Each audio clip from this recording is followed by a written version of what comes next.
Uh-huh. Howdy, partners. Woo! Comic book time. Welcome to Comic Book Wednesday, but on Tuesday. And we're a bunch of three knuckleheads talking about comic books. That is the perfect description. I'm proud of that. Yeah, I agree with that pretty well. All right, pretty cool. All right, so we got a book here that we started reading, New Avengers by Jonathan Hickman, and Filled we with were emotional damage. Emotional damage. and just to give you a kind of a synopsis of where we're heading is we're going to be reading this book and his Avengers line, and we're going to read all the way up to Secret Wars. So we got a little bit of reading here. So for today's episode, we read the first three chapters of the New Avengers. And other than emotional damage, boys, how'd you guys feel? You want to go first? Uh, I thought it was really good. Starting off, I was not real aware of what was going on because I don't read a ton of comics, but I Mm-hmm. did enjoy the first two episodes. The third one was definitely my favorite. Okay. Yeah. Yeah. Shane? Same. I don't have a lot of comic book context, but I did enjoy how, even though I'm missing several pieces of lore for this, they do a good job of bringing you in and giving you just enough information to make it so that you're not super lost. I feel like that's a an issue like a lot of people have when they get into comic books. It's like, well, where do I start? What do I do? There's so much, like 80 some years worth of comic book knowledge that like I don't have. However, I feel like in a story like this, when you jump on at the first issue, you have that short moment where you're like, I don't know what's going on, and then the story starts to unfold where it zones in from this larger universe scale and really brings you into a narrative with a set of cast and characters that you're you'll become familiar with. And yes, there will still be moments where you're like, that was referencing something else, but that's on Like purpose. 100% agree with that. Like when I started, I think it was the second issue. They were all talking about how Xavier was already deceased, and I'm like, ah man, I really wish I had you know understood or known why he was already dead. But the way that the third issue progressed, it was like, okay, it doesn't make so much of a difference that he's passed already because of who they filled in with Beast, in my opinion. Yeah, the Hank McCoy fill-in was really good, and Xavier not being there doesn't necessarily add or take anything away from the story, at least in my opinion. Yeah, it was just said kind of matter of factly, and then the events of the story just progressed into it. So, I know y'all both are seeing the Multiverse of Madness, so you can probably already start to see some of the similarities here. Hmm. Yeah. Give me your points of view on how you feel that what is better off, what they're doing in the movie so far, or what you've been reading so far. Go ahead, Shane, if you have something. Honestly, I feel like it's a little bit of both. Just because with the movies have always done a nice job of, like what we were talking about, bridging that gap for new fans and old fans. With the comic, I definitely feel like there is more to play with, more to explore, and it definitely shows that. But I think if Marvel were to go in the direction that it is in the with what we're reading, they're going to need to do a lot to catch up because where it stands right now, I like the comic explanation more. I think that's a fair statement. Um, I think where we are right now, it's a little early to tell in the comic book to say whether I like this over that. Um, but I do appreciate the fact that I feel the movies have stayed similar enough that you can transition from the movies to the comic books without being completely lost. and vice versa. Yeah. Yeah, I mean, you got your similarities, the Illuminati being involved, universes colliding in on themselves, and you know, having to destroy a whole world in order to kind of save yours. However, what we haven't touched into yet in the movies is the fact that like every time you destroy a world, it kind of reduces your time clock a bit, which they might get into, they might not, who knows. Right. Shane, I got to get your opinion. You said you were looking at this Sure. from more of like a from cultural points of view and things like that. And I feel like the third issue, you really get into that a little bit, just because of Steve Rogers' inclination to steer away from what the Illuminati are doing here. Definitely. Any words on how you feel about that, or what your points of view are? What I find really interesting, and again, I have no context, so just speaking from like things that I notice, having studied bits of history, the Swan, I believe Black Swan, is that what they're calling her? Yes. Yes. Black Swan. She makes references to like they explain that she's speaking like a dialect of Sumerian, and she's calling out for Enki, which is one of their deities.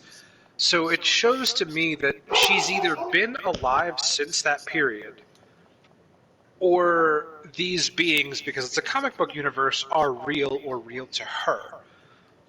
So she has this kind of like eternity perspective. And I mean, as cocky as she was when she was talking to Reed Richards, acting like, okay, nothing is forever, everything can die. And if she has been alive that entire time, I understand why she thinks that.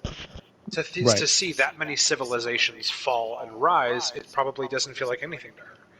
But then you have Steve Rogers, who is very much still stuck in his 1940s mindset, doesn't want to sacrifice freedoms, not only because I feel like, and this is just a little interpretation, he understands what's at stake, but he also feels guilty for what he had to do during that war, and he made those sacrifices, and he doesn't want to have to do that again because it still weighs on his soul. Right. And you even see part of that aspect of Steve in the movies. I mean, he's a we don't trade lives, you know. And part of the reason I love Chris Evans so much and Cap in the MCU is because he is such a good personification of the character. However, the hard call has to be made sometimes, and I feel like the Illuminati is maybe even doing the right thing in this case, even if it is shady, erasing Steve's mind. But that's my point of view. How about you? How you feeling so far about what we're talking about? Um. Well, let me just say, at the end of that issue, that was a holy shit moment to me. That was like, oh my fucking god, this is awesome. Oh, Like, definitely. and I kind of feel for Steve in that moment because him being one of my favorite characters overall, Hmm. and his stick to itness of he's just got to do the right thing. I could see both his feeling of betrayal and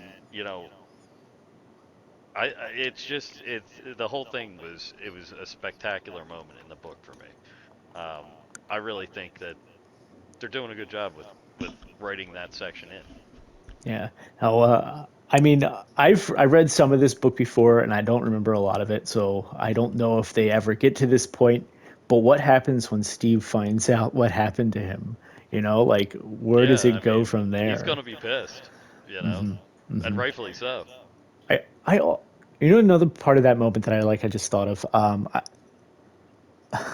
Iron Man standing on the opposite side of the table, and he's like, "Oh, Steve, please don't make me do this." Like Which you kind of transformed into the movie. Like they had that moment in the MCU, which was cool. Hmm. their dynamic is so good. I mean, I don't know a lot of people who say Iron Man had a great comic book history, but as of late, and I feel like you can give this a lot of the Robert Downey Jr. the credit to him, as he really took that character and kind of brought him to the forefront of the comics. So now when we have these moments, they have weight to them because we see them from these characters that we've kind of like learned and grown to know. Yeah, definitely. But no, that was a good part for me. Another holy shit moment was when the Infinity Gauntlet just shatters. That was pretty crazy.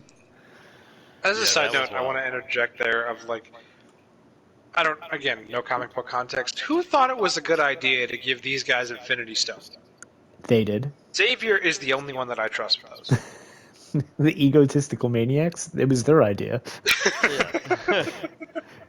I They mean, just to a certain point, I would trust Reed with it if we're talking about the least crazy of the Illuminati.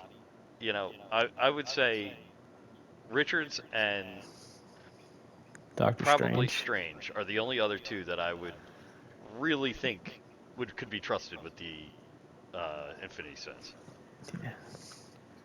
Who else had one? Iron Man had one.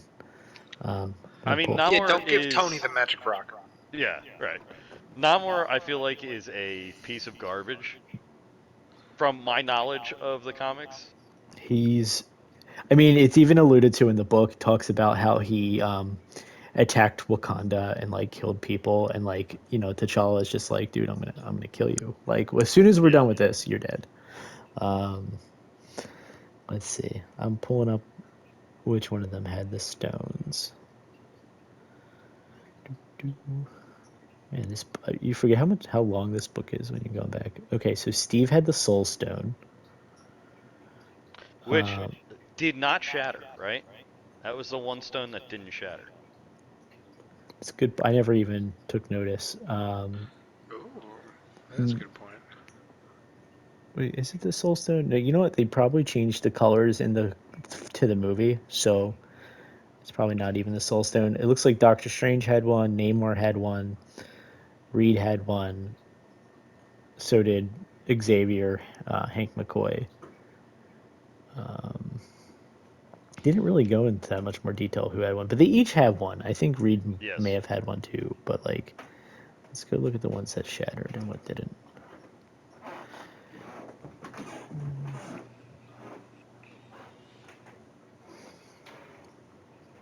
Okay, so you're there. Okay, so just so for context for us, the mind stone is like red. The reality stone is orange. The power gem or stone is yellow. The space one is green. The time stone is blue, and the soul gem is purple. So they did change the colors. Yeah. The time stone disappeared. The rest of them shattered. So that I can see why you thought it was the soul because Yeah. it's the same color. So I'm interested to find out why that stone didn't shatter. Oh yeah, I'm sure we're gonna like follow that up. There has to be a reason for it.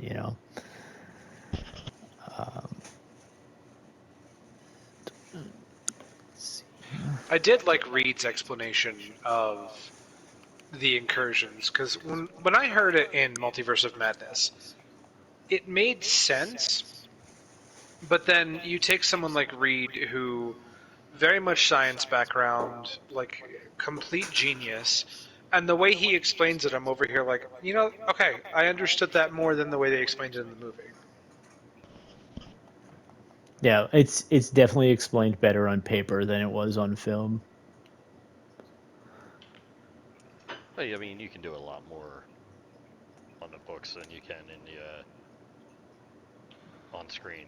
It's just efficiency of money. You know what I mean? Yes. Well, that It, and the writing of like his lines just came across incredibly well. Yeah. Well, and I think that speaks to Hickman's past. He did a whole line on Fantastic Four before he did this. So if that's something you're interested in reading, also, it is there for you. And I think it's worth picking up. I haven't looked at it myself personally, but I know of things that happen in that story, and it's worth it. He's a good writer. He's probably my favorite Marvel writer right now. So I am a little upset. I know this because a little bit off the topic, but stays in line with Marvel. I'm a little upset that John Krasinski apparently will not be reprising the role of Mr. Fantastic. I think it's very, What? it's Leakage very, I've heard on the internet, but yeah. I've heard very similar Ah, things. I heard that so like if you watch the behind the scenes for Multiverse of Madness, Sam Raimi is talking, and he says, love John. John, he was pleasant to work with. However, like Feige said that because this is an alternate universe, Mister Fantastic, we're going to give the fans what they want and do their dream cast and cast John Krasinski. So which I don't that's really understand why Feige would then choose to pick somebody else for Mr. Fantastic. It just seemed like a perfect fit, yeah. he. but you know, So Feige's I gonna do what Feige does. I like John. He's a great actor. He was always my pick for Mr. Fantastic. You know that, Al. I've talked about this. Absolutely. I can't help but Mine too. say, You know that. yeah, yeah. And with that said, I can't help but give a little criticism to him. He was a little flat in delivering his lines. I didn't think that he was really emotionally there as far as an actor goes. Well, and I think that part of that problem may be that he only had a handful of lines and what, 2 minutes of screen time? Yes. Now, what I want to add to that too is I don't think he was on set. I think they superimposed him into the shots. So that also adds to that. And I don't. I've heard those rumors on the internet. I'm not sure if he was on set or not. But something that leads me to think that he wasn't was if you look at all the behind the scenes stuff that's on the disc for the Blu-ray.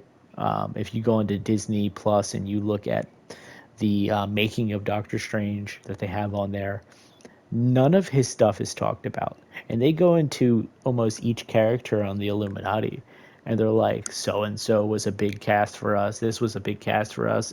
They talk about Anson Mount as Black Bolt, and Which, might I say, fantastic. I Yeah, that think was he amazing. really had a shitty go of it when the Inhuman show came out because it was a pile of trash yeah, it wasn't that was good. set on fire. Yeah, he was the best part of that show by far because the rest of it was dog shit, and I think he needed a better go about. And I think that definitely gave him a second shot at it. You know, I'd um, love to see more from him, honestly. yeah, me too. I'd be okay with if they brought him back for the main continuity. But yeah, all that being said, I just don't think John was with the rest of the crew, and that's part of that reason. Now, I don't know if you guys have seen the show You, but the main actor from that show who plays Joe is looking to be like the rumor cast for Mr. Fantastic at this point. Oh, I don't like that at all. The show You? How is it spelled? YOU. He's essentially a serial killer or like a kidnapper, and like Okay, so he's got the Adam Brody, megalomania right? down. I got I it. think, isn't it? say it again. It's Adam Brody, I think, isn't it? I don't know his name. That's why I called him the guy Yeah, from the You. actor from You. Yeah. I'll pull up the cast now. Now you got me thinking of the scene in Rush Hour 2. Penn Badgley is his Yes, Penn name. Badgley. Yeah, yeah. I Um, don't care for that casting, if that is true. But it's not. You're not always gonna get who you want. I honest to God, so I and we can get back into the comic book after this. I think so. Back in the day when they were casting Benedict Cumberbatch, the initial rumor was Joaquin Phoenix was going to be Doctor Strange, and I was like, oh, Joaquin Phoenix would be perfect. Like he's such a good actor. And then when I heard that they cast it Benedict, I was like, ah, you gotta be kidding me! Like that's totally worse. Like I hate that, and I love him now. So you never I'd know. agree with that. Okay, so let's get back into the comic a bit. To go back to a cultural point of view, we see a lot of struggle here with T'Challa. And Shane, I was wondering what you thought about T'Challa's role in these three issues because he's got a prominent role there. Well, first I got to give credit to him as like he even when Chadwick Boseman portrayed him, it was always the credit to like I do this for the people, and both representations carried through.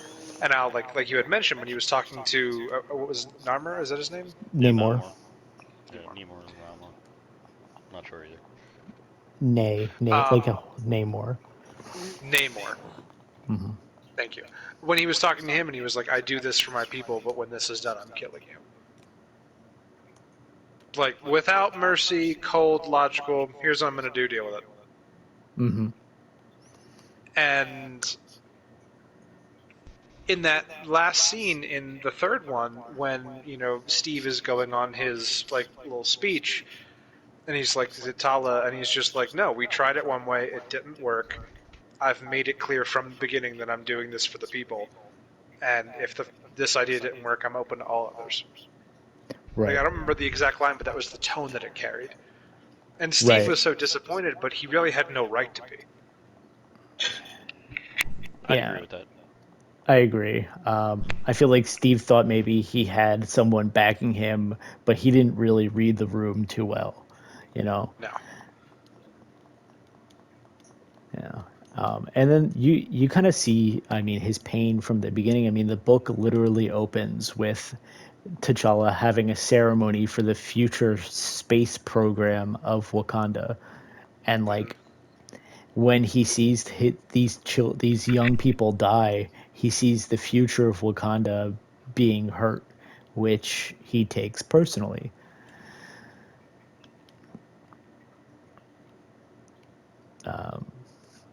Al, do you have any points to add?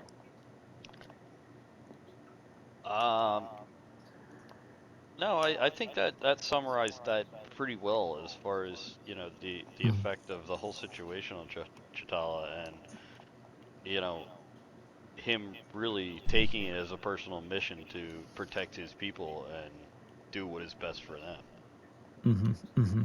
And then something that just popped up into my mind from the that final scene in the third book, we have Hank McCoy who's like, he makes a statement. He's like, Yeah, something. mutants not wanting to give up anything that's gonna jeopardize them. That He was basically like commenting on mutant genocide and like how he'd do anything to prevent it, which I thought was pretty powerful. Yeah, definitely. I thought that was a good moment as well.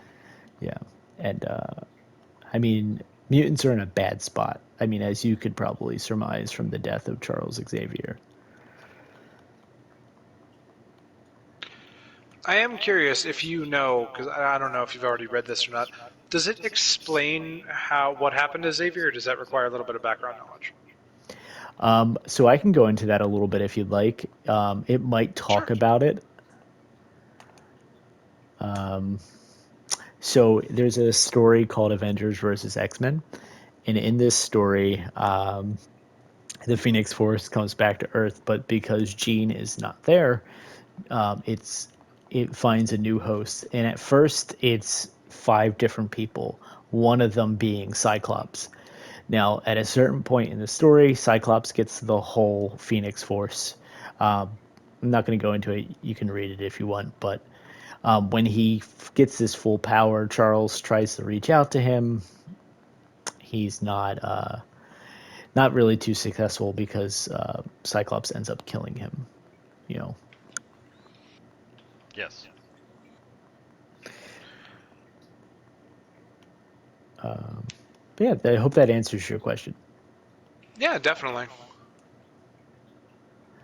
So Um, I think at a once I get a little bit more familiar with the app and that we're using and getting a chance to read a little bit more through some of the other comics, that is definitely one that I'm going to uh, try and read through. yeah, no, you definitely should. You should read through that one. Um, and if, like I said, if you really enjoy Hickman's writing, eventually you'll find yourself in his Fantastic Four run. I think you'll enjoy that also. It might even make what we're reading a little bit more enriching because he really likes to pull from his earlier works and like kind of like use that to like just build this really great narrative. Yeah. And you'll see like parts where like it was good already, but it'll get even better.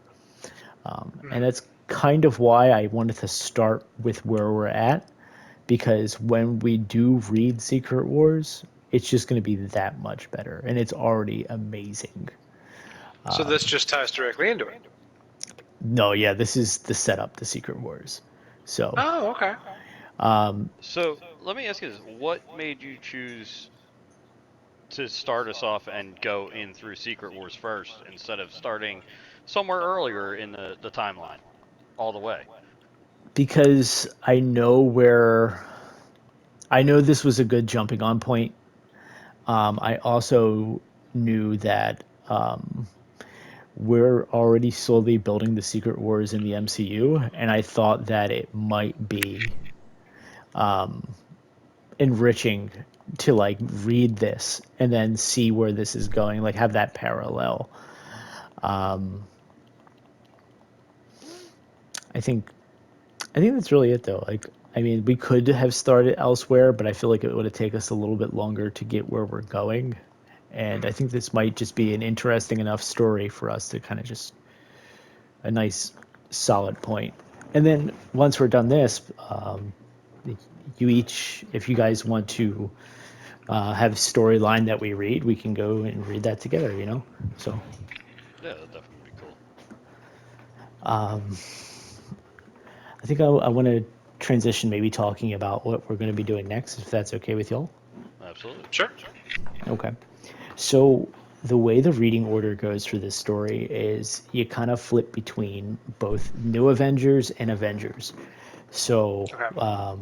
next time we talk, we'll sit and go through Avengers 1, 2, and 3, if that's okay with y'all.